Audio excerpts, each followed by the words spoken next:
안녕하십니까. 2주 만에 다시 돌아왔습니다. 이제까지 총 4번에 걸쳐서 우리 전도서를 살펴봤는데요. 이제 우리 삶의 중요한 질문인 어떻게 하면 일상을 의미 있고 기쁘게 살 수 있을까라는 이 질문에 어떻게 대답하셔야 될지 좀 정리가 되시나요? 방송실에 계신 우리 하영자매님,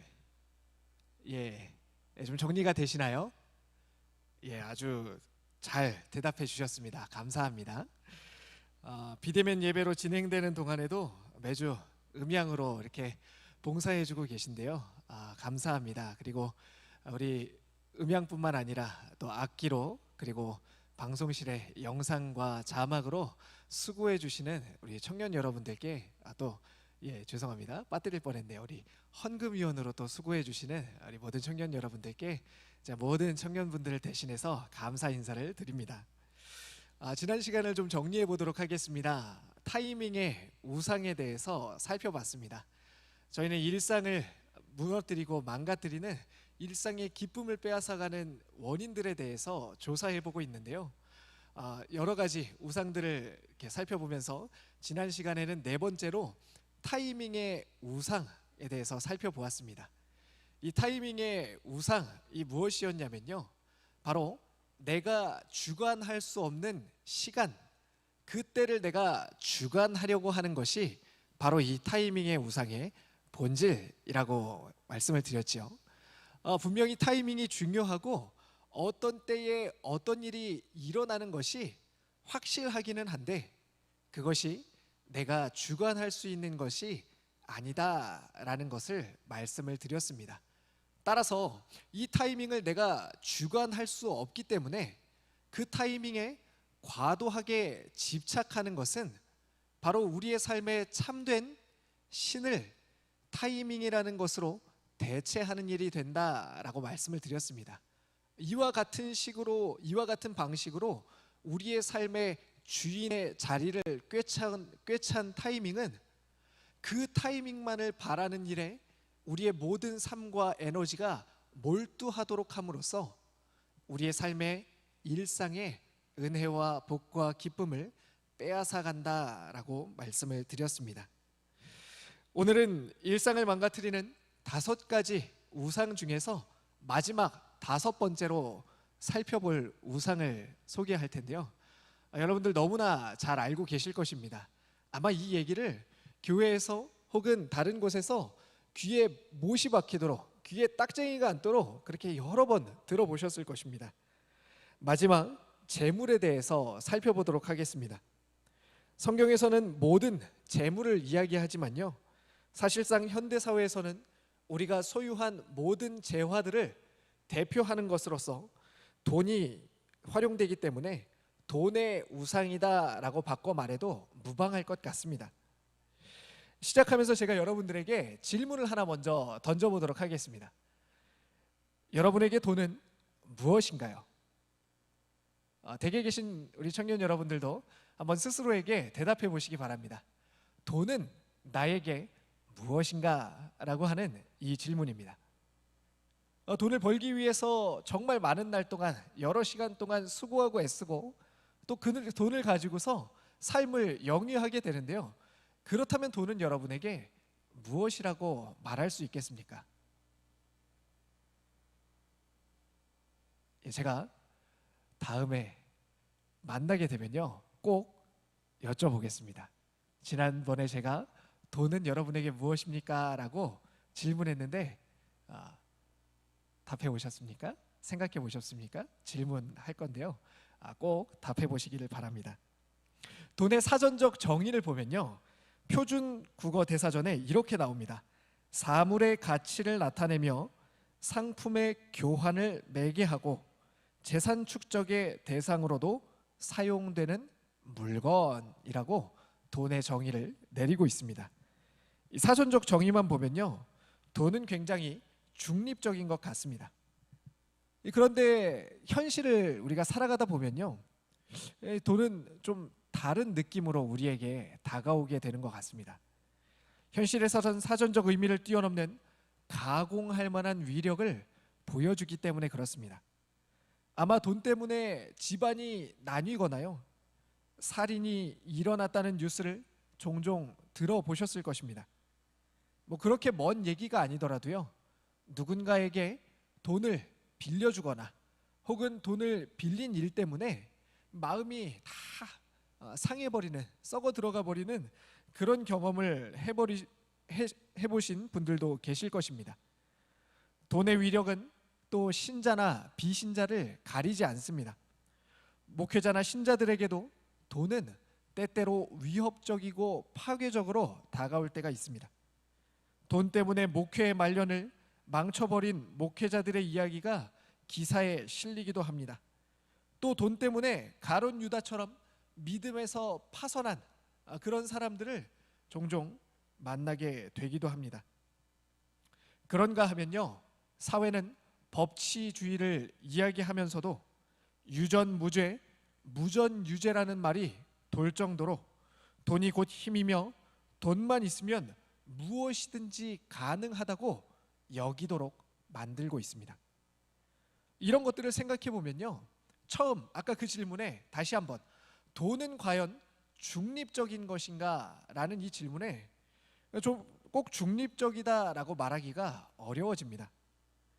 그러면 성경은 돈에 대해서 무엇이라고 이야기하고 있을까요? 간단하게 좀 살펴보도록 하겠습니다.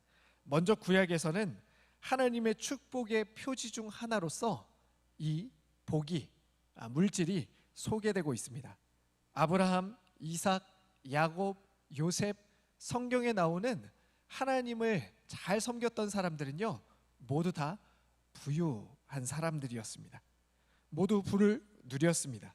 창세기 26장 12절 13절과요, 신명기 6장 3절, 우리 두 군데 말씀을 같이 함께 읽어보도록 하겠습니다. 시작. 이삭이 그 땅에서 농사하여 그해 100배나 얻었고 여호와께서 복을 주심으로 그 사람이 창대하고 왕성하여 마침내 거부가 되어 이스라엘아 듣고 삼가 그것을 행하라. 그리하면 내가 복을 받고 내 조상들의 하나님 여호와께서 내게 허락하심 같이 젖과 꿀이 흐르는 땅에서 내가 크게 번성하리라. 아멘. 구약에는요, 복과 부가 같은 맥락에서 사용이 되고 있습니다. 그런데 신약에서는요, 재물 혹은 돈을 좀 부정적인 것으로 이해하는 것처럼 그렇게 느껴집니다. 먼저 마태복음 5장 24절 말씀을 한번 보도록 하겠습니다. 마태복음 5장입니다. 같이 읽어보겠습니다. 시작. 한 사람이 두 주인을 섬기지 못할 것이니 혹 이를 미워하고 저를 사랑하거나 혹 이를 중히 여기고 저를 경히 여김이라. 너희가 하나님과 재물을 겸하여 섬기지 못하느니라. 예, 마치 하나님과 재물이 정반대에 있는 것처럼 이야기하고 있죠. 좀 부정적인 뉘앙스로 다가오지 않습니까? 이 다음 말씀은요, 더 충격적인 말씀입니다. 다음 말씀을 볼 텐데요, 디모데전서 6장 10절 말씀입니다. 같이 읽어보겠습니다. 시작. 돈을 사랑함이 일만하게 뿌리가 되나니 이것을 탐내는 자들은 미혹을 받아 믿음에서 떠나 많은 근심으로 자기를 찔렀도다. 자, 이제 아까의 질문으로 다시 돌아와 보겠습니다. 돈은 중립적입니까? 이 질문에 한번 답해 보도록 하겠습니다. 재물과 돈 그 자체는 분명 중립적입니다. 아무것도 아니기 때문이죠. 한낱 피조물에 불과한 그것이 무엇이 있겠습니까? 아무것도 아니죠. 그런데 이 물질이라는 도구를 사용해서 하나님께서는 사람들에게 복을 주십니다. 그런데 문제가 생기고 말았습니다. 그것을 받은 사람이 온전하지 못한 것입니다. 방금 전의 말씀을 다시 한번 살펴봅시다. 돈이 일만 악의 뿌리가 된다고 말합니다. 돈이 일만하게 뿌리가 아닙니다. 돈을 사랑하는 것이 바로 악이 된다고 말하고 있습니다. 돈을 섬기는 것이 하나님을 섬기지 못하게 하는 것입니다. 그것을 소유하고 사용하는 사람의 마음, 바로 그 태도가 문제가 되는 것입니다. 그런데 인간의 마음은 타락하고 부패하여서 하나님을 거절하고 공허한 우상으로 가득 차 있습니다. 그 마음에 탐심으로 가득 차 있습니다. 그렇기 때문에 현실에서 마주하는 돈은 건설적이기보다 파괴적인 모습으로 비춰질 때가 많은 것입니다. 그러면 이제 우리가 살펴보고 있는 전도서는요, 돈에 대해서 무엇이라고 이야기하고 있을까요? 전도서가 말하고 있는 돈에 대해서 한번 살펴보도록 하겠습니다. 세 가지로 살펴볼 텐데요, 간단하게 좀 살펴보겠습니다. 첫 번째로, 돈은 사람을 만족시킬 수 없다고 말합니다. 전도서 5장 10절 말씀을 같이 한번 읽어보겠습니다. 시작. 은을 사랑하는 자는 은으로 만족하지 못하고 소득으로 만족하지 아니하나니 이것도 헛되도다. 무엇이라고 이야기하고 있습니까? 결코 은으로 만족할 수 없다고, 그래서 그것을 소유하는 것, 그것이 헛되다고 이야기하고 있습니다. 두 번째로는요, 이 돈은요, 재물은 하나님이 주시는 것이다 라고 설명합니다. 전도서 5장 18절 말씀입니다. 5장 18절 같이 읽어보겠습니다. 시작. 사람이 하나님께서 그에게 주신 바 그 일평생에 먹고 마시며 해 아래서 하는 모든 수고 중에서 낙을 보는 것이 선하고 아름다움을 내가 보았나니 그것이 그의 몫이로다. 하나님께서 그에게 주신 바라고 말하고 있습니다. 우리는 부와 소유가, 재물과 돈이 내가 열심히 일하고 벌고 모은 것이라고 생각합니다. 그런데 지혜자는 무엇이라고 설명하냐면요, 그것이 다 하나님께서 주신 것이다 라고 말하고 있습니다. 다른 성경의 맥락과 일치하지요. 세 번째로는요, 하나님이 주시는 것인데요, 어떻게 주시냐면요, 임의로 주시는 것이다 라고 말합니다. 전도서 5장 19절입니다. 같이 한번 읽어봅니다. 시작. 또한 어떤 사람에게든지 하나님이 재물과 부요를 그에게 주사 능히 누리게 하시며 제 몫을 받아 수고함으로 즐거워하게 하신 것은 하나님의 선물이라. 이 말씀의 앞에는 이렇게 되어 있지요. 어떤 사람에게든지 라고 말합니다. 이게 무슨 말일까요? 어떤 사람에게든지라는 것은요, 임의로 하나님께 그 결정권이 달려 있다는 것입니다. 우리가 매번 하는 질문이 이거 아니겠습니까? 하나님, 왜 저 사람은 저렇게 부유한데 저는 이렇게 쪼들립니까?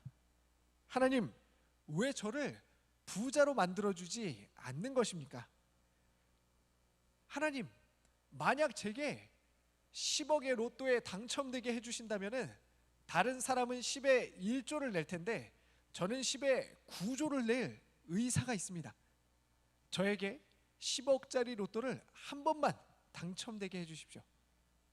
이렇게 아무리 질문한다 해도 우리는 하나님이 내게 로또를 허락하시지 않는 이유, 그리고 그 사람이 나보다 부자인 진짜 이유를 결코 알아낼 수 없을 것입니다. 왜 그렇겠습니까? 하나님 마음이라는 것입니다. 모른다는 것이지요. 이것이 바로 전도서가 계속해서 유지해오고 있는 전도서의 관점 아니겠습니까? 인간은 하나님의 그 뜻을, 하나님의 일하심을 다 알 수 없다는 것입니다. 그 다 알 수 없는 것들을 알기 위해서 과도하게 자기의 인생을 쏟아붓게 된다면 하나님께서 주신 일상의 복을, 일상의 기쁨을 빼앗기고 말 것이다 라는 것이 전도서의 이야기입니다.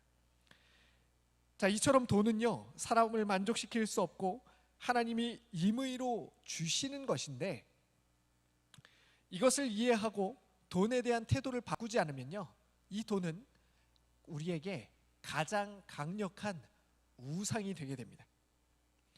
5장 10절에서 지혜자가 했던 말씀을 다시 한번 떠올려 보겠습니다.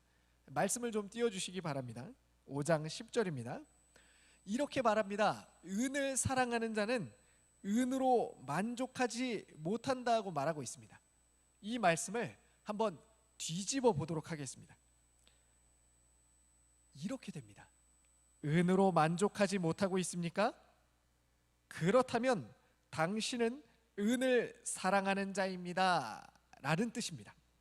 다시 말해 지금 소득에 소유에 만족하지 못한다면 여러분은 풍요를 사랑하는 사람입니다. 즉 우리가 만족하지 못하는 이유는 돈이 부족해서가 아닙니다. 바로 잘못된 사랑에 빠져 있기 때문입니다. 이에 대해 예수님은 누가복음에서 이렇게 말씀하십니다. 누가복음 12장 15절 말씀 같이 보겠습니다. 누가복음 12장 15절입니다. 같이 읽습니다. 시작. 그들에게 이르시되 삼가 모든 탐심을 물리치라.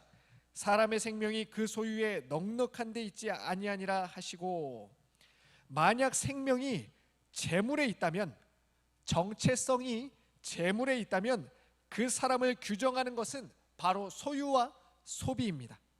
재물을 잃으면 자기 자신에게 아무것도 남지 않는다라고 생각하는 사람들이 바로 여기에 해당합니다. 여러분 자신을 한번 비춰서 돌아보시기 바랍니다. 내 월급이 줄게 되었을 때, 내 소득이 줄게 되었을 때, 내가 가진 것들이 사라지게 되었을 때 여러분 자신의 정체성마저 흔들리고 있지는 않습니까? 내가 가진 것들을 잃어버리게 되었을 때에 하나님께서 하나님의 형상으로 창조하신 여러분 자신을 잃어버리고 계시지는 않습니까? 내가 많이 소유하면 존귀한 사람이라고 여기게 되고, 내가 덜 소유하면 내가 존귀하지 못한 사람이라고 여러분 그렇게 생각하고 계시지 않습니까? 만약 그렇다면요, 여러분 지금 여러분의 주인은 돈이 되는 것입니다.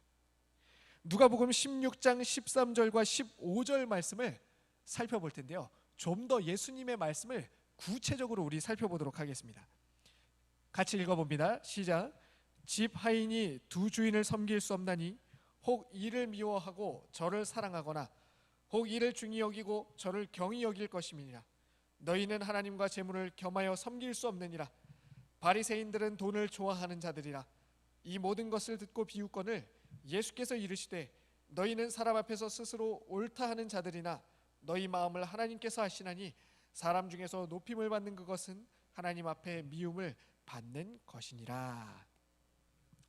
예수님은 우상 숭배에 대한 성경의 은유들을 다 가지고 와서 돈과 탐심에 적용하십니다. 성경에 따르면 우상 숭배자가 우상을 상대로 하는 일은 세 가지로 나타납니다. 우상을 사랑하고, 우상을 신뢰하고, 그리고 우상에 순종하게 됩니다. 돈을 사랑하는 사람은요, 새롭게 돈을 벌 방법과 그리고 새로 사들일 자신의 소유물에 대해서 끊임없이 묵상합니다. 그리고 자기보다 많이 가진 사람들을 질시하고 질투하게 됩니다. 그런가 하면 돈을 신뢰하는 사람은요, 재물 덕분에 자신이 안전과 안정을 얻었고 그 돈으로 자신의 삶을 통제할 수 있다고 여깁니다. 나아가 이와 같은 우상을 숭배하면서 사람들은 돈의 종이 됩니다. 세상의 왕이나 상전을 섬기듯 우상에게 자기 영혼을 파는 것입니다. 아니 목사님, 저는 돈에게 한 번도 제 영혼을 판 적이 없어요. 아니 목사님, 저는 돈을 그저 제 삶에 필요한 만큼 그렇게 갖기를 원했을 뿐인데, 아니 목사님, 제가 남들보다 조금 더 돈에 대해서 이렇게 관심이 있고 그 돈을 벌기 위해서 조금 더 애썼다고 해서, 아니 목사님, 제가 지금 돈의 노예라고 말하시는 겁니까? 너무 부당한 거 아닙니까? 이렇게 질문하실 분들도 혹시 계실지도 모르겠어요. 그런데 이 논리는 이렇습니다. 우상에게 자기 영혼을 판다는 것은 바로 거기서 의미와 안전을 얻어야 하니 우상이 있어야만 하고 우상을 섬길 수밖에 없다는 것입니다.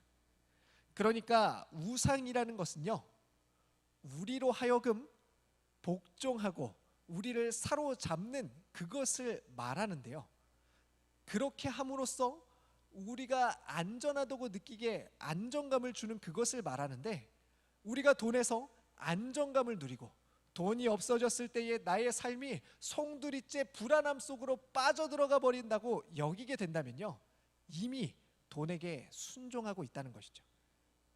이미 돈을 섬기고 있다는 말입니다. 돈을 위해 살면 당신은 돈의 종입니다. 지금 스스로에게 다시 한번 질문해 보십시오. 나는 내 소유에 만족하고 있는가라는 질문의 말입니다. 저는 부디 우리 모두가 돈의 종이 아니라 예수 그리스도의 종이 되기를 바랍니다.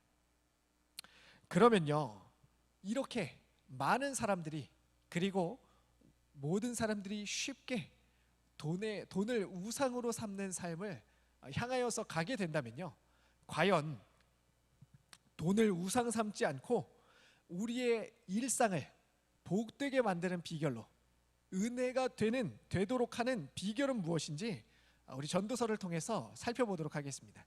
이것이 바로 오늘 전도서 말씀의 핵심입니다. 세 가지를 여러분 기억하십시오. 저를 따라서 이렇게 한번 고백해 보겠습니다. 이렇게 한번 저를 따라서 말해 보겠습니다. 나누네. 예, 쉽죠? 나누네를 꼭 기억하십시오. 첫 번째는요, 이웃에게 나누는 삶입니다. 바로 흘려 보내는 것이죠. 여러분이 가지고 있는 소유, 여러분들이 벌어들이는 그 소유를 흘려 보내셔야 합니다. 어디로 흘려 보냅니까? 낮은 곳으로 흘려 보내시기 바랍니다. 흐르지 않는 물이 썩듯이 흐르지 않는 분은 썩게 됩니다. 축적하는 방식은 하나님이 우리에게 허락하신 방식이 아닙니다. 하나님이 나에게 주는 것은 모두가 다 이 세상을 아름답게 하기 위하여서 많은 사람들과 나누고 모든 사람들을 부유하게 하는 방식으로 흘려보내도록 우리에게 주시는 것이기 때문입니다. 여러분, 청지기직이라는 말을 잘 아시지요? 내 것이 아니라 우리는 그저 하나님께서 우리에게 주신 것을 관리하는 자들입니다. 그렇다면 하나님은 무엇을 위해서 그것을 관리하라고 말씀하셨겠습니까? 바로 나누는 삶을 위해서 우리에게 그것을 맡기셨다는 것을 기억하시기 바랍니다. 한 예를 하나 들어드리겠습니다. 앤드류 카네기라는 사람을 잘 알고 계시죠? 세계 최대의 갑부 중 하나였습니다. 그는 US 철강의 전신인 그의 제철소가 지상 최고의 수익을 올리는 사업체가 되었습니다. 그 성공한 지 얼마 안 되던 불과 33세 나이에, 제 나이가 올해 36인데요, 33세 세계 최고의 갑부가 되었습니다. 어마어마하죠. 카네기는요, 자기 내면을 냉정하게 성찰하고 자신에게 보내는 비망록을 쓰게 됩니다. 우상에 대해서요, 아주 정확하게 성찰해냅니다. 이렇게 말합니다. 인간에게는 반드시 우상이 필요하다. 그러나 부를 축적하는 것이야말로 최악의 우상 숭배 중에 하나다. 돈을 숭배하는 것보다 더 비열한 우상 숭배는 없다. 사업 걱정에 빠져 단시간 내에 더 많은 돈을 벌 방법에 내 생각의 대부분을 바치는 생활을 계속하게 된다면 도저히 복구할 소망도 품을 수 없을 정도로 내 자신을 타락하게 만들 것이다. 그래서 나는 35세 사업에서 손을 뗄 것이며 앞으로 2년 동안도 오후 시간은 꼭 공부하고 체계적으로 책을 읽으며 보내고 싶다라고 자신의 비망록에서 썼습니다. 그러나 이 카네기의 결말은요, 자신의 고백처럼 되지 않았습니다. 카네기는 2년 후에도 사업에서 또 손을 떼지 못했고요, 우려했던 대로 자신의 삶을 망가뜨리는 그런 삶의 결과가 삶 속에서 많이 나타납니다. 그 예로요, 그 제철소에서 일했던 한 사람은요, 이렇게 증언했습니다. 카네기는 2059개의 도서관을 지었지만 제철소의 한 노동자는 인터뷰에서 많은 동료들을 대변해 이렇게 말했습니다. 우리가 그에게 바란 것은 도서관 건축이 아니라 임금 인상입니다. 당시의 노동자들은 12시간 교대 근무를 했는데 바닥이 너무 뜨거워서 신발 밑에 나무판을 못지래야 했습니다. 2주 단위로 살인적인 24시간 근무를 하고도 딱 하루만 쉬었고 사고나 질병으로 40대나 그 이전에 대부분 목숨을 잃었다라고 말했습니다. 카네기는 돈이 자기 마음속에 우상임을 알면서도 그것을 뿌리 뽑을 방법을 몰랐습니다. 우상이란 없앨 수 없고 단지 대체될 수 있을 뿐입니다. 부유하신 분이되 우리를 참으로 부유하게 하시려고 친히 가난해지신 그분이 우리 우상을 밀어내고 그 자리를 대신 차지하도록 해야 합니다. 어떻게 그렇게 할 수 있습니까? 말씀드린 것처럼 나누는 삶을 통해서 그것이 가능합니다. 또 한 가지의 예를 제가 좀 들려드리고 싶은데요. 여러분, 어느 날 갑자기 많은 돈을 얻게 되었을 때가 종종 있지 않으십니까? 저도 그런 경우가 있는데요. 갑작스럽게 예상치 못하게 하나님께서 큰 돈을 나에게 주실 때가 있습니다. 그럴 때 여러분들은 어떻게 생각하십니까? 야호! 꽁돈이 생겼다. 소위 꽁돈은 빨리 써버리는 게 좋다라고 그렇게 이야기하는 것처럼 빨리 그 돈을 써버리곤 하지는 않으십니까? 그런데 제가 이런 얘기를 들었습니다. 어떤 한 목사님께서요, 그것에 대해서 이렇게 말씀하셨는데요. 만약 그렇게 갑자기 큰 돈을 하나님께서 주실 때는 누군가에게 흘려 보내도록 하시기 위함입니다 라고 말씀하셨습니다. 그래서요, 이 목사님께서 어느 날 큰 돈을 갑자기 받게 되셨는데요. 이렇게 임의대로 하나님, 제가 여기에 쓰면은 좋겠습니다 하고서 자신의 필요를 따라서 그렇게 사용하셨다고 합니다. 그런데 얼마 있지 않아서요, 하나님께서 기도하는 가운데 이렇게 응답하셨다고 합니다. 너 지금 내가 준 것을 너의 마음대로 그렇게 사용하면 되겠니? 어서 그것을 가지고 와서 내가 흘려보내라고 하는 그곳에 흘려보냈으면 좋겠다라고 말씀하셨다고 합니다. 그러고 나서요, 곧바로 전화가 왔는데요.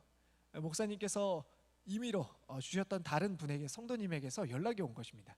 목사님, 제가 이 돈이 꼭 필요하다고 생각했었는데, 그래서 목사님께 부탁했었는데 목사님 잘 해결됐습니다. 이 돈을 목사님 도로 가져가십시오라고 그렇게 연락이 왔다고 합니다. 모든 사람들이 그러고 나서 며칠 있지 않아서요, 정말로 그 재정이 꼭 필요한 사람을 목사님께서 만나게 되셨다고 했던 얘기를 제가 들은 적이 있습니다.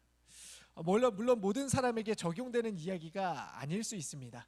하지만 여러분, 재물을 소유하셨을 때, 물질을 소유하셨을 때, 그리고 그것을 풍성하게 지금 가지고 계실 때에, 그리고 내가 필요한 것보다 더 많이 누리고 있다고 여겨지실 때에 여러분, 이 질문을 꼭 해보시기 바랍니다. 하나님, 지금 제가 이 재물을, 이 물질을 흘려보내야 할 곳은 어디겠습니까? 라고 말입니다. 두 번째는요, 누입니다. 바로 자신이 누리는 삶입니다.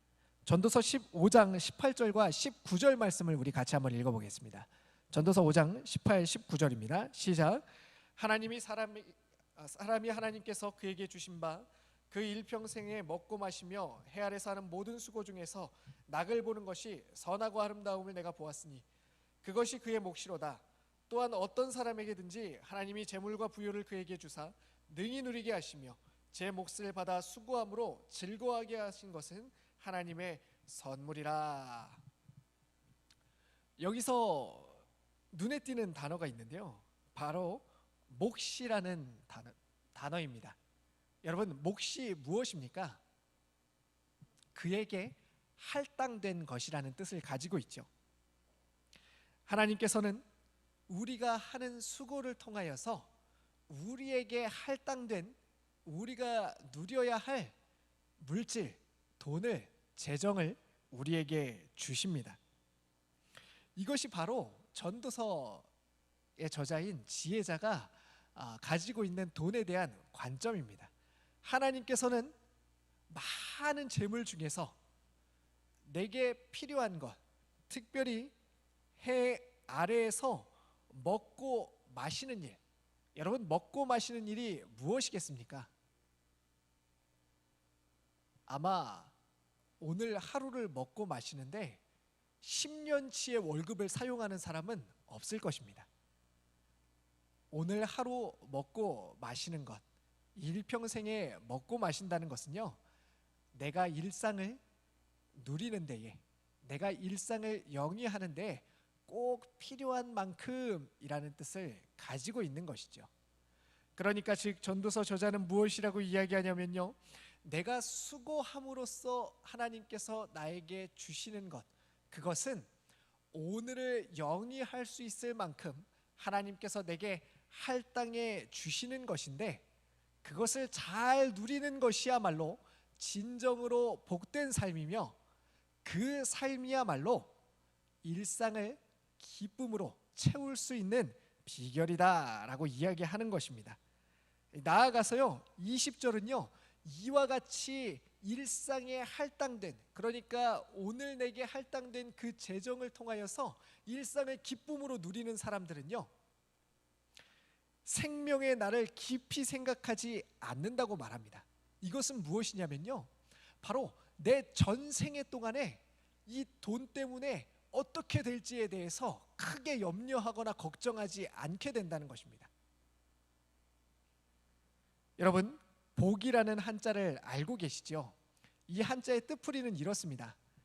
뒤에 있는 그 부수가요, 일자, 한 일자에 입 구자에 그리고 밭 전자가 아래에 있는 단어인데요, 복의 조건에 대해서 이렇게 설명하는 것이죠. 한 사람의 입 구자, 한 사람의 입이 충족될 만한 한 떼기의 밭이면 충분하다라는 것이 복의 단어의 설명입니다. 그러니까 복은 잉여로 넘쳐나는 과도한 부의 축적과는 본질적으로 거리가 멉니다.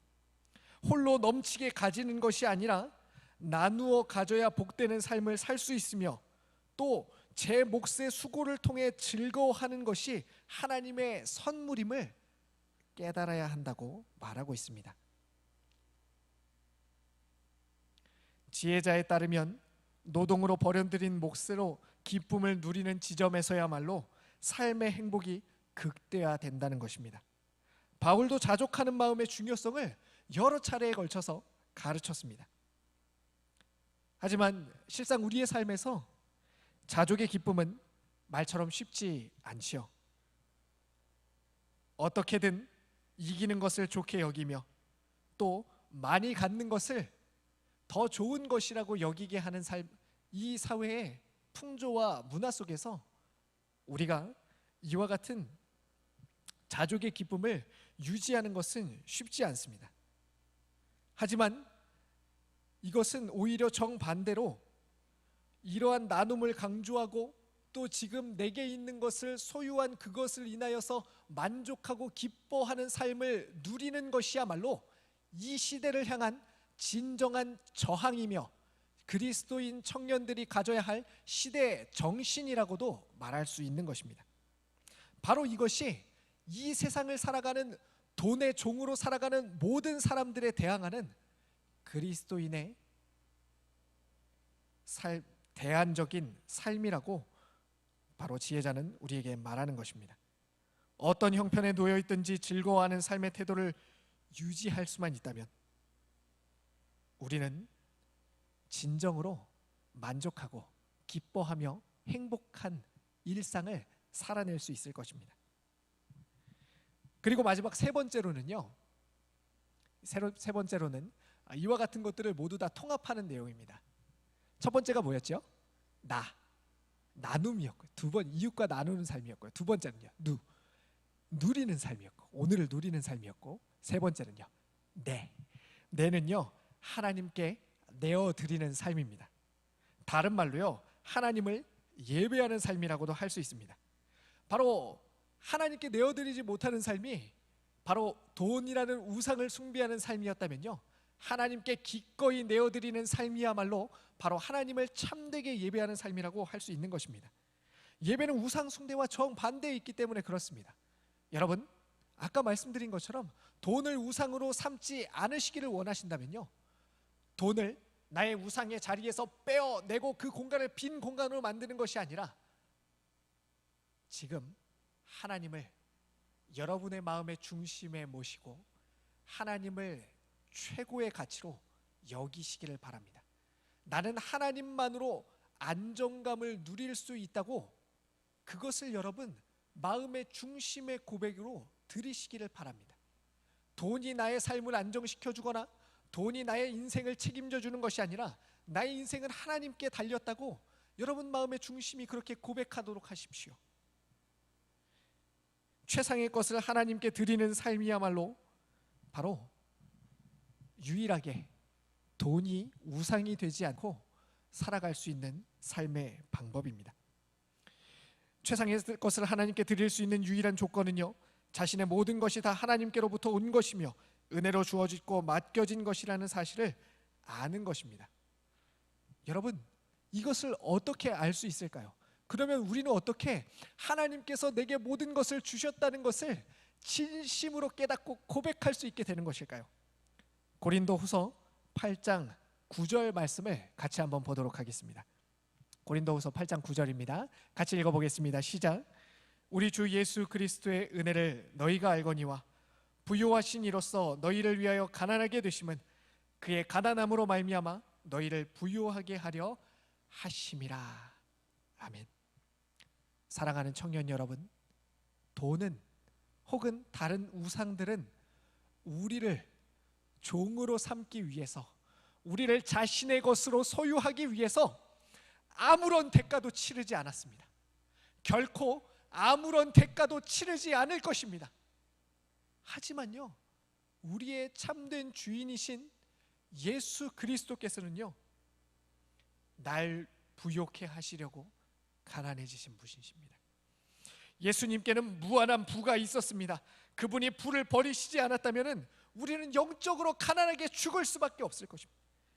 그분이 부요하게 남아 계시면 우리는 가난하게 죽을 것입니다. 하지만 그분이 가난하게 죽으신다면 우리는 부요해질 것이며 우리의 죄는 용서받게 될 것이며 우리는 그분의 소유가 되어서 그분이 가지고 계셨던 모든 부요를 다 누릴 수 있는 은혜를 얻게 될 것입니다. 그런데 어떤 일이 일어났습니까? 정말로 모든 것을 가지고 계신 가장 부요하신 예수 그리스도께서 가장 낮은 자의 모습으로 이 땅에 오십니다. 그리고 우리를 위하여서 자신의 모든 것을 다 내어주시고 우리를 자기의 소유 삼으시게 되지요. 왜 그렇습니까? 예수님은 우리를 보배로 삼으시려고 하늘의 모든 보화를 버리셨습니다. 그 이유는요, 우리가 바로 저와 여러분이 그 예수님께 보배이기 때문입니다. 우리를 보배로 삼고자 죽으신 예수님을 바라보십시오. 그렇다면 우리도 예수님을 나의 유일한 보배로 삼을 수밖에 없을 것입니다. 그분이 나를 위해서 치렀던 모든 것을 생각해 본다면요, 우리는 자연스럽게 예수님을 나의 마음의 주인의 자리에 모시게 되고 나는 겸손하게 그분의 종이 되려 할 것입니다. 복음을 깨닫는 정도만큼 돈은 우리에 대해서 지배력을 잃게 됩니다. 앞서 말씀드린 것이 바로 복음의 내용 아니겠습니까? 그것을 깊이 깨달으면 깨달을수록 돈은 우리에 대한 지배력을 상실합니다. 돈뿐만이 아니죠. 모든 우상들은 우리에 대한 지배력을 상실하고 말 것입니다. 예수님의 값비싼 은혜를 생각하면 우리도 후한 백성으로 변화될 수밖에 없습니다. 인색함을 해결하려면요, 그리고 우리의 삶을 붙들고 있는 돈이라는 우상의 문제를 해결하려면요, 복음에 나타나는 예수님의 후하심으로 우리의 시선과 방향을 틀어야만 합니다. 이제 말씀을 정리해 보겠습니다. 여러분은 무엇에 사로잡혀 있으십니까? 여러분을 만족하게 하는 것은 무엇입니까? 여러분에게 안정감을 주는 것은 무엇입니까? 만약 여러분 돈이 여러분에게 안정감을 주고 돈이 여러분 정체성을 규정하는 그것이 된다면요, 여러분 지금 아주 위험한 줄다리기를 하고 있는 것입니다. 이미 복음을 소유하신 분들은 여러분 다시금 예수님께서 대가를 치르시고 우리를 자신의 종 삼으셨다는 사실을 생각하시기 바랍니다. 그리고 그 복음을 자신 안에 채움으로써 여러분 안에 있는 돈이라는 우상을 몰아내시기를 바랍니다. 전도서는 이렇게 말합니다. 하나님이 주신 것이라는 인식을 가지고 하나님께서 나눠주신 자기의 몫에 만족하며 기뻐하는 삶을 살아갈 때에 우리는 진정으로 돈이라는 우상을 몰아내고 그리고 하나님께서 내게 주신 일상의 은혜와 기쁨을 되찾을 수 있을 것이라고 말합니다.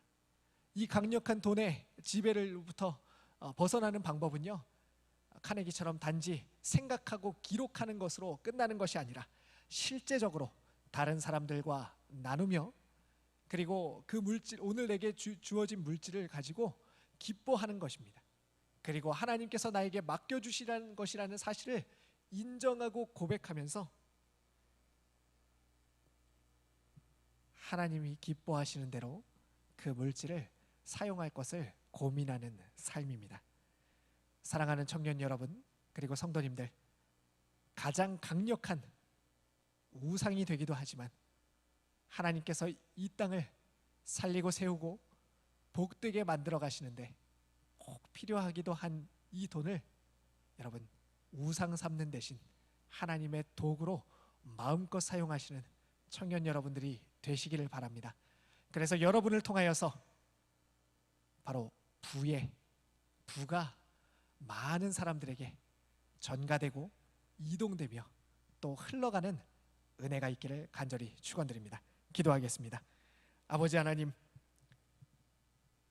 주님께서 우리에게 주신 이 돈이라는 도구를 우리가 하나님의 뜻을 분별하면서 아름답게 사용할 수 있기를 소원합니다.